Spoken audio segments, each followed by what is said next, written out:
this is Mitchell J. Rabin on A Better World. Thanks so much for joining us. Today we're going to have another very interesting show.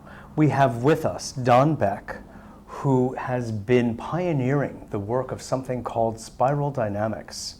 He is actually internationally known for this work because of what he has done in various hotspots in the world, especially South Africa during the time of shifting from the apartheid era into the more integrated time.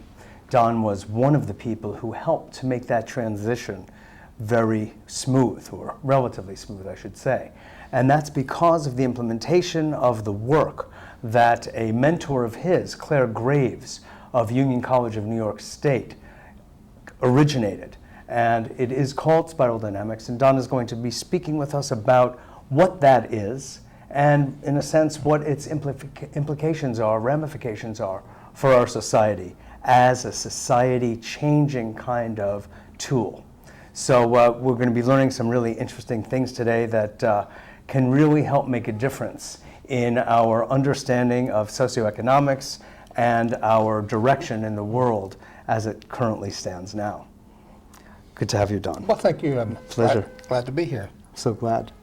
So you've been on a really interesting adventure, you could say, in taking this tool as essentially you were originally an academic, correct? And using this. Once an academic, always an academic, didn't you know? There's no escape. There's no escape, no. I taught 20 years at the University of North Texas, and then in 1974 came across an article that Professor Claire W. Graves had written called "The Human Nature Prepares for a Momentous Leap."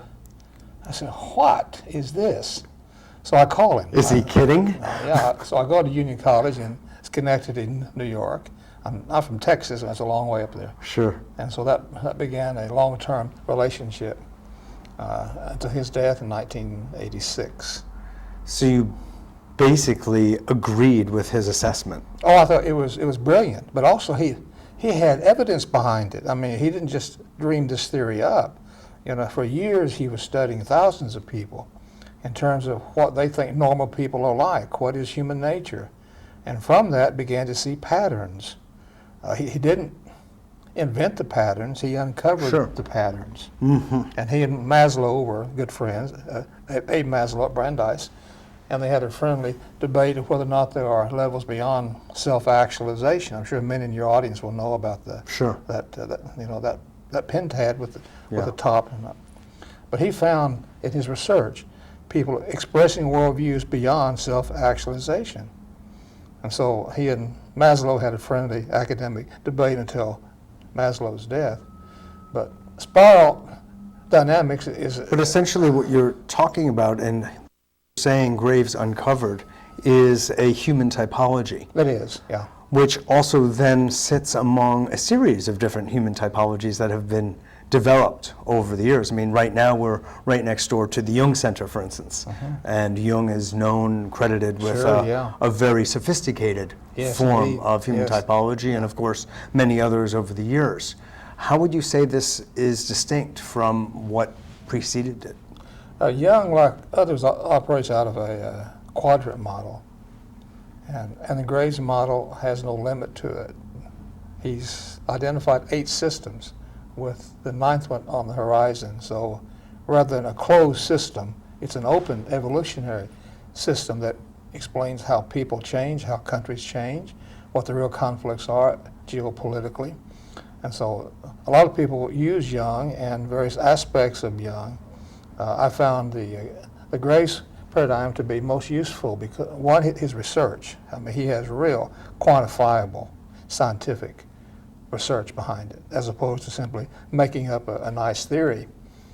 And I also found ease of application, because I'm an activist. I work with real people in real tight situations. So yeah, obviously. So I need to find a model that could be transferred to people, and they would find it relatively easily. Yeah. So when you say open-ended, so meaning that the various levels of human development are described by color.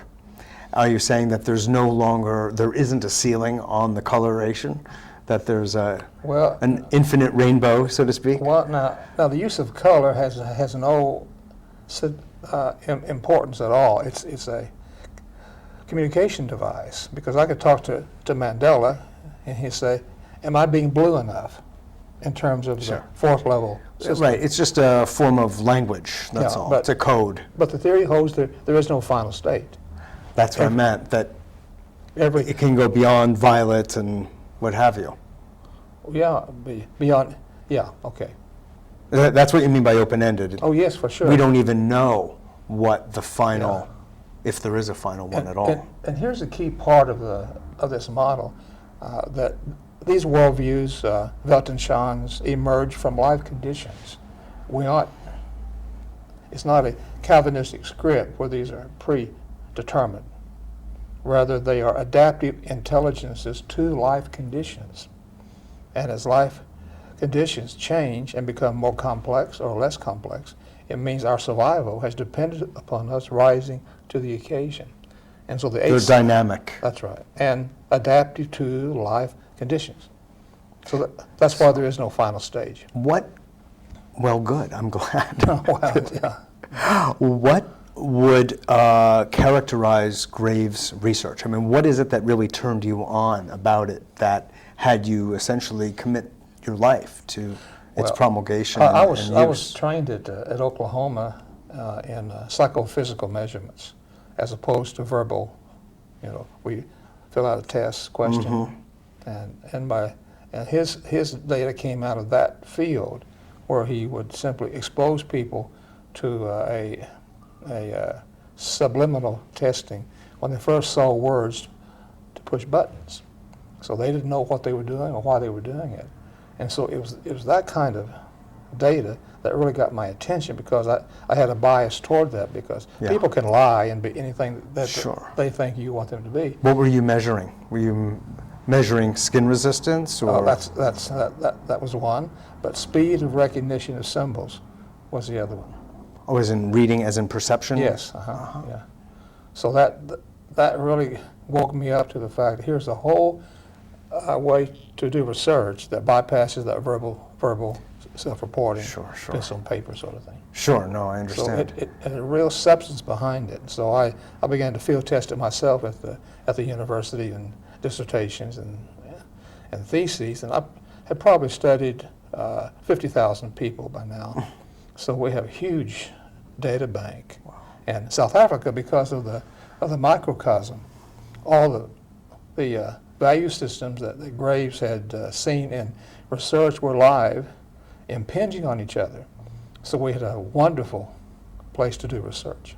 Would you say, Don, I mean, I'm really interested in knowing whether in any given community that you entered to do research, whether it was South Africa, Texas, or Oklahoma, did you find that there was essentially a fractal relationship between each community, that you would always get, generally speaking, the same proportion of color codes of memes per village, as it were? Oh, vast differences, because their life conditions are different. Obviously, in South Africa, among Africans, much higher tribalistic, animistic, purple system, because it's natural to their milieu. But when I'm in Switzerland, I don't ever see that system. And there we have the more first world strategic, way to see the world. So rather than the Earth being a smooth ball of equality, there are mixed stacks of systems around the planet. And that's what sets up all the conflict, whether it's about religion and Islam or any other topic. You see, when you get down beneath the surface, you're getting down to these codes, these value system codes. But when I'm talking about, not in terms of quantities of numbers, but just in terms of percentages. Are the percentages that skewed also? Oh yeah, oh yes. Because if you plant a spiral in any context, it's like a petri dish in which humans have emerged, and you have their biology to deal with, and the nature of the environment in which to cope, whether island people or people of the sand. Sure. So all these are forces that shape how humans have emerged in that place. And so there will be different ratios of systems as they adapt. So rather than a cookie cutter or car wash thinking, then it's a natural indigenous way to understand how cultures emerge. Sure. Now, I was actually testing a theory of mine against this, which is that I kind of see a shift, what appears to be a shift in consciousness through the ages of somewhere between 5 and maximum of 10%. This is just my own speculation. I haven't done tests of it. Yeah. And it seemed like it would show, I was wondering if it would show up kind of cross-culturally in that kind of ratio or not, as you look across the various colors and the codes, whether it would show up in that proportion, but apparently not. No. So there are more geographical concentrations, perhaps, Oh, yes. of the higher memes. Oh, for that sure, is very- for yeah. all kind of reasons. Yeah. And it's because we haven't seen those. Then we go into Iraq, for example, thinking we could turn it into a multi-party first world system, and there's no chance to do that at all. Or we look at the difference between Israel and Palestine and think they're at the same level of coping, but they're not. I know this because the Palestinians work for the Israeli companies and not the other way around. But Exactly. that's not a final stage. That's a stage of emergence. And we want to make peace there. We have to deal with these deeper differences. And by doing that, there's the possibility of something quite remarkable happening. Well, I know that you are dealing with a good friend and colleague of mine, Rafi Nasser, who is helping to coordinate your work in Israel right Oh, now, yes, for and sure. that you're beginning to make some strides. Let me put it that way. How would you characterize those strides or the education that's coming forth? I've only been there twice, and we're going back in January. But the important thing is we have funding for it. There's a man named John Smith from Omaha who's funding this project, and because we have Elsa Malouf, who's from Lebanon, we're able to speak in Arabic, and that adds a real advantage. And because our models aren't looking at making peace, because there enough of that and it doesn't work, as we know. So how would you describe what your model is doing? We have to build the habitats, the economic, political, structural habitats, because that's what makes possible human emergence. So then, just to back off a moment, could you just describe and give an overview to the audience of what is spiral dynamics, and then we're going to go right into how you're applying it and building these habitats. That would be great. Well, Graves in his research found 8 human systems that have emerged so far. First is survivalistic, like in the newborn infants and senile elderly and profound retardation, and some academic deans that I've known in the past. But it's alive and well still in Papua New Guinea and other places where basic survival is what's important. And that emerged over time to a tribalistic, animistic system full of spirits and ancestor control, and there are still places on the planet today under control of that system, not just in Africa, by the way, but in China and elsewhere. And then from that came the egocentric, the raw version of I, me, mine, with the terrible twos and adolescent rebelliousness, and today empires who have no guilt, who want it all and want it now. And from that naturally emerged... I have an idea who you may be speaking about. A lot of people in Texas, yeah. And then from that naturally emerged the absolutistic system. This was the great living world religions emerged to The missionary ideal. to contain that heavy egocentric warlord system like in Taliban. And from that came in the Enlightenment, the world of progress and materialism and success and quantification to produce the so-called good life. And from that has emerged during the counterculture, the sensitive nature of humanness. Hell no, we won't go out of the Vietnam thing that many of us still remember. And today we still believe. And today we see it in business that's becoming socially conscious, even Walmart. So we're seeing even organically minded. Yes, indeed. Like one of our clients, Whole Foods Market. which is a wonderful example Sure. of how that is beginning to emerge. And from that will come the integrated system that thinks in an ecological fashion. From that will come a holonic system. But these are not predetermined. These are adaptive to what the previous systems have caused. So when one thinks within the spiral, then we are identifying these deeply embedded worldviews, which are codes that shape the surface level. Economic theory, political theory, sports, archaeology, all those things are shaped by these deep codes.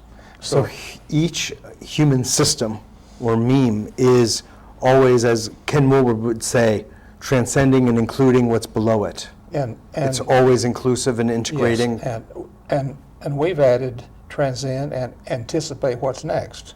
Okay. In order to remind people Sure. that whatever they think is the final stage, and they pity the future generation for having nothing to think about, is false. That there will be the next system and the next system. Right. It's always evolving, ever evolving. Yeah, and you feel that this is biologically or psychobiologically yeah. rooted. In Graves' language, these are degrees of activation of the central nervous system. That's why his model is the biopsychosocial model, really one of the first in the field of psychology. And more today in magnetic resonance scans, we're getting clear evidence of the fact that these particular worldviews do have a biological, neurological component. So that is fascinating. Are you talking in terms of like brain development? Yeah, and brain chemistry. And brain chemistry. Oxytocin is the chemical in the brain that produces we love bonding. Oxytocin, sure. Yeah, human bonding. And of course. And there's even spray now. Seriously, there's oxytocin spray. Is there really? So why do team building anymore? Just go. And it's like a form of pheromone. Well, it is. I mean. Oh, okay. Seriously. Right. So Graves was the first that integrated the biopsychosocial systems. Okay. Thanks for the overview, and I know that was really masterful to take. Oh, yeah. I don't want to even think about what you just did because it's impossible, but thank you. Synthesized as it is, would you say, tell us about how you implemented this, for instance, in South Africa? Yeah. And then if we have time, a little bit in what's going on now in Israel. Oh, sure. The point that we made was that the black isn't a type. There's black purple, black red, black blue, black orange. Yes. See that? Same thing with the Afrikaner.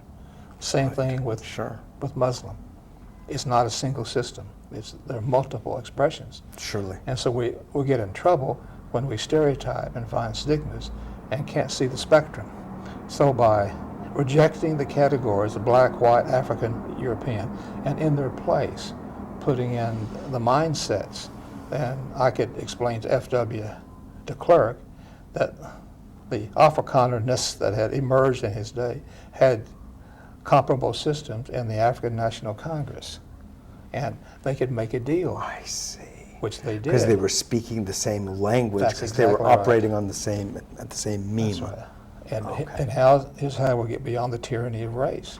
Yeah, exactly. Oh, see that? Beautiful. Absolutely. And it worked beautifully there. And more we're finding people today who are saying, yeah, it's not about skin pigmentation, it never has been. Right. So even the issues in the Middle East are not about religion. They're about these particular codes. And if we could see that, then it generates all kind of theory and strategy to defuse. You're redefining and reframing on a psychobiological exactly level the relationship between people. And so they find new brotherhood, you could say, and sisterhood cross, well, of course, cross-generationally, but also cross-ethnically and racially. We've had a major project in Netherlands after they had that assassination of the film critic. We run a series. What happened? We run a series of Dutch summits on fundamentalism. And the last one, March 31, to almost 1,000 Dutch leaders who were showing a new way to define Dutchness. And we speak to the Islam elements that came from various parts of the world. Mm-hmm. If they're going to move here in this Dutch society, they have to respect the reason that they came there and not try to reproduce what they left. Otherwise, they'll destroy the reason that they left. So it's possible that in Europe, that's having a lot of difficulty with the Islamic threat, to redefine it out of those categories and then find common ground around what we call the spiral. And you are finding that the Muslims are willing to let go of the orthodoxy? So you said the Muslims. Yes. You got No, I understand. I did it. spectrumize it. No, I understand. But Okay. of that origin, I said it on purpose to show that of coming from that origin, Okay. now transplanted, Well, let's say, who have moved to France or England or Holland, but they're still identified with their Muslimness, with their religious ethnicity. Well, But you're helping them shift from Well, that identity as they to are in Tunisia, who are Muslim, but are secular when it comes to government, and same thing in Turkey. So we're showing that Muslim is not basically forever and ever and ever a jihadist system. Mm-hmm. It, like Christianity and like Judaism, will be impacted by these particular value systems. And there are more and more Muslim leaders who are seeing what's happened to them. Yes. And are saying, we aren't like that. So, Okay. so we find those who are more secular. Now, I don't like the term moderate, but I don't use that term because that has connotations. But what you are doing, Don, is you're helping them disidentify from what was That's it. to a new identity. That's right. Which is an integration of right. what they were to some extent And and the more modern And getting choice they've made. The rest of the world see that too, so we won't Yeah. stereotype all Muslims are the same, all Exactly. Christians are the same, or all Texans are the same. It's the same There thing. are some exceptions. I guess so. Sure. Now I'm following the drift for sure. Now earlier you said something about not working for peace as such, per se, but creating a habitat for it. You see, I believe in human emergence, and that peace is only a moment in time when there's tranquility. But because of the nature of humans, we don't stay in that point. We continue to emerge, but we emerge in different patterns, setting up, once again, differences. And so if our focus is on understanding human emergence, that will produce what most people mean by peace, where a focus on peace per se. I can't tell you how many people land at Tel Aviv airport to bring peace, and most of them are getting in the way because they don't allow us to get down to the real differences about which there's good enough to go around. Yes. And by focusing on these differences and building the habitats of emergence on both sides, overarching superordinate goals, away from blame and be blamed, away from live and let live, into thrive and help thrive. Mm-hmm. See, that's what we've learned how to do. So it's a social and economic model in the Yes, sense that you're building. And educational and Surely. architectural and transportational, all the above. Cultural. That's how we Yeah. produce peace. Yes, indeed. No, it's a very interesting, basic, from a psychological point of view, that's one of the ways I look at, rather than imposing some kind of value system like That's right. peace on everyone, no matter where they happen Yeah, to be that's at true. this point in time, that doesn't work. That's an overlay, it's an imposition. That's right. Good as it may sound and as appealing as it may be in some theoretical way. Yeah, But you have to deal with and not engage in denial. That's right. People can really feel, and it sounds like what you're really doing and what Spiral Dynamics encourages is people to feel and really know where they are right now, That's right. for real, So authentically, No and more- from their move. So no more prizes for forecasting the rain, only prizes for building the ark.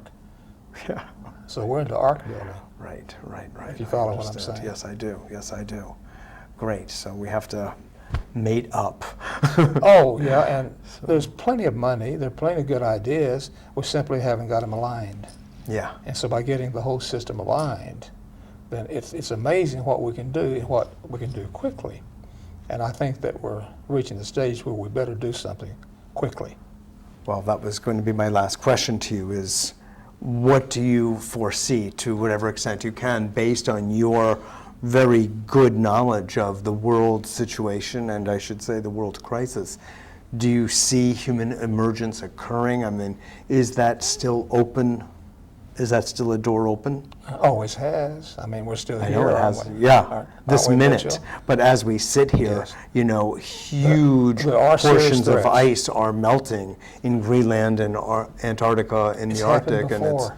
always under the It's surface. happened before.